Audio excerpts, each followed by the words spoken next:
Hey guys, this is your host Irfan Nasser, and today in this video I have some important news to share regarding Google Timeline. Recently, Google announced that they will no longer be saving users' timeline data on their cloud servers. They have set a deadline of April 6, 2025 by which consumers need to inform Google whether they want to keep their timeline data or have it deleted. Google Timeline is a powerful feature that tracks your location history.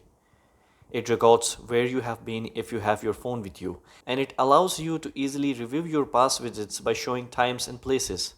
To access this feature, simply open the Google Maps application on your phone and go to the timeline option.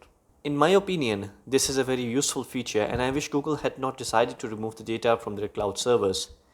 While the service will still exist, from now on Google location data will only be stored locally on your device. This brings some concerns though. If your device gets locked or stolen, there's no way to recover the data. However, there is a solution. You can back up your Google location data to Google One. But here's the catch. This time the data will use up your Google One storage space, as it won't be stored separately like it was before. It's an interesting move by Google, as timeline data wasn't previously part of the Google One subscription.